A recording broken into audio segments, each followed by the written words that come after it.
ایک انجینئر صاحب نے ہم سے پوچھا کہ کیا دین اسلام مجھے ایز این انجینئر رہنمائی فراہم کرتا ہے؟ یعنی is there any concept of Muslim engineer? جس طرح سے ایک ڈاکٹر ہوتا ہے اور ایک مسلمان ڈاکٹر ہوتا ہے، کیا دونوں میں فرق ہے تو صحیح۔ وہ ڈاکٹر یہ سمجھتا ہے کہ جو دوائی میں دے رہا ہوں اس دوائی سے شفا ملے گی، مسلمان ڈاکٹر کا یہ عقیدہ ہے کہ دوا میں نے دینی ہے، شفا میرے رب نے دینی ہے۔ تو یہی دین اسلام کی کاملیت ہے، یہی پرفیکشن ہے، اور یہی تو کمال ہے کہ آپ میڈیکل سائنس کے پرسپیکٹو سے نبی پاک صلی اللہ تعالی علیہ وسلم کی بارگاہ میں حاضری دیں گے، اس لائف ہسٹری کو پڑھیں گے، آپ کو رہنمائی مل جائے گی۔ آپ انجینئرنگ کے پرسپیکٹو سے دیکھیں گے، مکمل گائیڈنس آپ کو ملے گی۔ آپ بلینئر ہیں، آپ آئی ٹی ایکسپرٹ ہیں، آپ فائنانس کے اندر کام کرتے ہیں، جس بھی حیثیت میں آپ معاشرے میں، ثقافت کے اندر، دنیا میں زندہ ہیں، آپ کے لیے مکمل گائیڈنس اسلام فراہم کرتا ہے۔ لیکن ضروری یہ ہے کہ اس کے لیے آپ مکمل طور پہ اسٹڈی کریں۔ جس طرح آپ اپنے پروجیکٹس کو اسٹڈی کرتے ہیں، انویسٹیگیشن ہوتی ہے، سرچ ہوتی ہے، متعلقہ ماہرین سے آپ ملتے ہیں اور خوب زبردست طریقے سے ایک عرصہ لگا کر کوئی پروجیکٹ تیار کرتے ہیں کہ اب میں نے اس کے اوپر ریسرچ کی اور یہ اس کے بلٹ پوائنٹس ہیں، یہ اس کی نیٹی گریٹی ہے۔ اسی طریقے سے آپ جب دین اسلام سے رہنمائی حاصل کرنے جا رہے ہیں تو ایسا نہ کریں کہ بس ایک دو ویڈیو سن لی، بس میں بیٹھتے بیٹھتے کچھ پوسٹیں چیک کر لی، گزرتے گزرتے کوئی تقریر سن لی اور اب اخذ کر لیا مانا۔ No, this is not the way. You have to do the complete process. آپ کو مکمل کام کرنا پڑے گا، اور پھر آپ دیکھیے آپ کو اپنی زندگی کے بارے میں کیسی زبردست رہنمائی یہ کامل و اکمل آخری دین دیتا ہے۔ اور دیکھیے آپ تو پڑھے لکھے آدمی ہیں، ٹنل ویژن نہ بنائیں، سوچ کو محدود نہ کریں، بہت بڑی سوچ رکھیں، کیونکہ یہ بہت بڑا زبردست اور ہر چیز کو آکیوپائی کرنے والا، ہر دور کے ہر انسان کے لیے ایک رہنمائی کامل دین ہے۔ نماز، روزہ، حج، زکوٰۃ، دیکھیے یہ پلر ہے، یہ ستون ہے، اور یہ مضبوط ہوں گے تو اوپر چھت بھی مضبوط ہوگی۔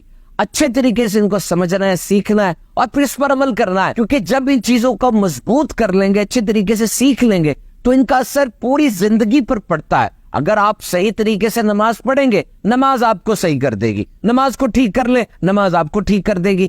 کیوں؟ اس لیے کہ نماز بے حیائی اور بری باتوں سے روکتی ہے۔ کہ ہمارا مسئلہ کیا ہے کہ جب ہم نماز پڑھنے جاتے ہیں تو ذرا ٹوپی پہن لی، شلوار قمیض اچھی پہن کے بچے کا ہاتھ پکڑ لیا اور تھوڑے اسلامی بن گئے، کیونکہ مسلمانوں والا کام ہے۔ اور جب آپ زکوٰۃ دیں گے، مائک پر سب کو اعلان ہونا چاہیے جناب، حج کریں گے، سیلفی کھینچ کے سب کو جائے گی، روزہ بھی رکھیں گے تو اب بھی چوکے کہ اسلامی کام ہے، تو ذرا اسلامی بن جائیں گے۔ لیکن سوال یہ ہے کہ ٹھیک ہے، نماز، روزہ، حج، زکوٰۃ یہ اسلامی کام ہے، اور یہ کرتے ہوئے آپ بھی اسلامی بن گئے، لیکن جب آپ مارکیٹ گئے اور آپ تاجر تھے، وہاں پر تجارت کرتے ہوئے آپ کا رویہ کیوں نہیں تبدیل ہوا؟ اپنی زوجہ سے معاملات کرتے ہوئے آپ نے اپنے ہمسائے سے جب بات کی، اس وقت جب آپ بیٹھے تھے اپنے آئی ٹی کے ٹیبل کے اوپر اور کسی کلائنٹ سے بات کر رہے تھے، جب آپ فائنانس کی کوئی چیز ڈیل کر رہے تھے، جب آپ انجینئرنگ کے پروجیکٹ پہ سائٹ پر موجود تھے، جب آپ پیشنٹ سے ڈیل کر رہے تھے اور ہاسپٹل میں تھے، تب آپ نے اس بات کو کیوں مد نظر نہیں رکھا کہ میں مسلمان ہوں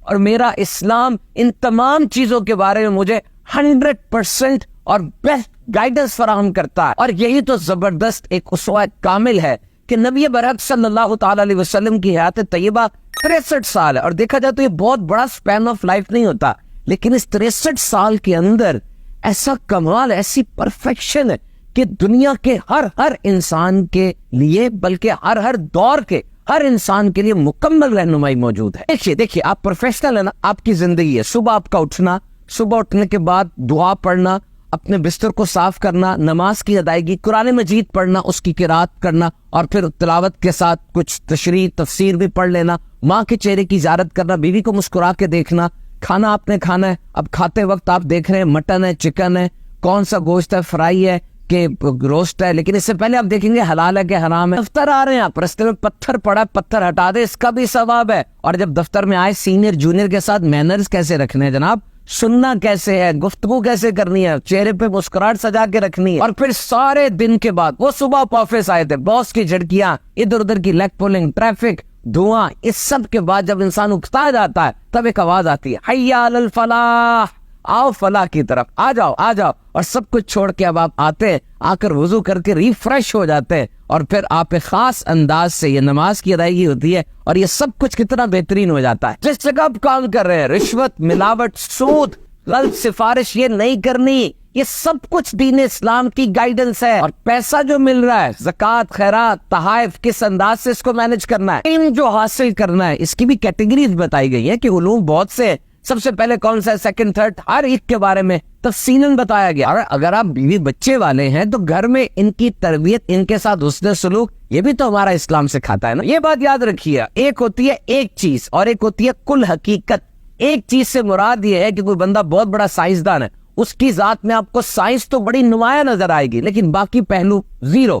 ایک بہت بڑا سیاستدان ہے، ایک ایکٹر ہے، کوئی سپورٹس مین ہے، وہ ایک خاص فن میں تو بڑے ماہر ہوں گے لیکن پوری زندگی کے ایک ایک ڈپارٹمنٹ میں وہ کاملیت، وہ پرفیکشن نظر نہیں آئے گی. اور اگر آپ کو چاہیے پوری زندگی کے لیے ایک رول ماڈل، آئیے نبی پاک صلی اللہ علیہ وسلم کی بارگاہ میں حاضری دیجیے. آپ کو اندازہ ہوگا کہ واقعی ہر شعبے کے اندر اگر کوئی رہنما کامل ہے تو نبی پاک صلی اللہ علیہ وسلم کی ذات ہے. اگر کوئی لیڈر ہے تو دیکھیں ان عرب کے لوگوں کو جن کو کیمل ڈرائیورز اور آوارہ گردی کرتے ہوئے بدو کہا جاتا تھا، انہیں دنیا کی عظیم ترین قوم بنا دیا صرف 23 سال کے عرصے میں. اگر کوئی ملٹری سکل سیکھنا چاہتا ہے، فوجی صلاحیت، تو دیکھیے 313 کے ساتھ 1000 کے لشکر کو کیسے شکست دی.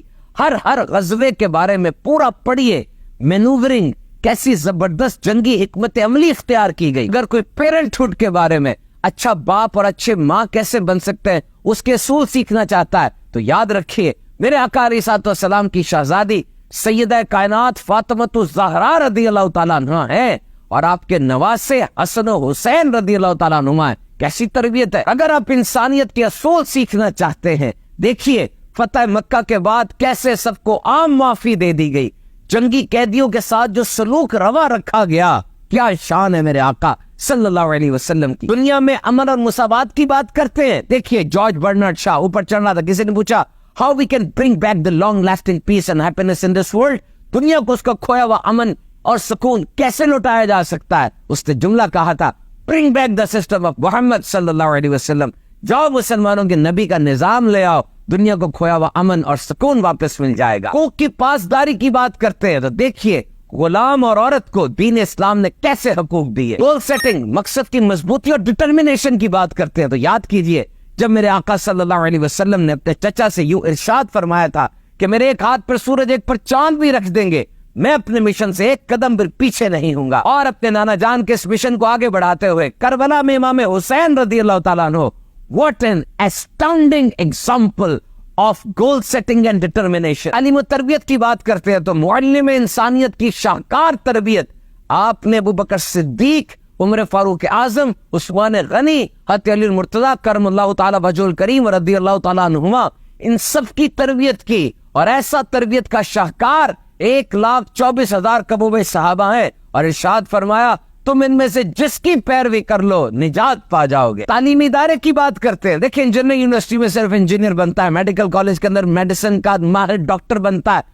فائنانس والے میں صرف سی اے بنتے ہیں. اور میرے آقا علیہ السلام کا بھی ایک تعلیمی ادارہ ہے، ریزیڈینشل یونیورسٹی تھی، نام ہے صفا انٹرنیشنل یونیورسٹی تھی یہ. اور یہاں سے پڑھنے والے دنیا پر جا کر حکومت کرتے ہیں. مینجمنٹ سکلز کی بات کرتے ہیں تو کیسے مدینے کی وہ حکومت بڑی اور پوری دنیا میں اسلام کا پیغام پھیلتا چلا گیا. تو آج کا پیغام آپ کو یہ ہے کہ آپ جو بھی ہیں اور جو کام بھی کرنے لگے ہیں، سب سے پہلے رہنمائی دین اسلام سے حاصل کرنا.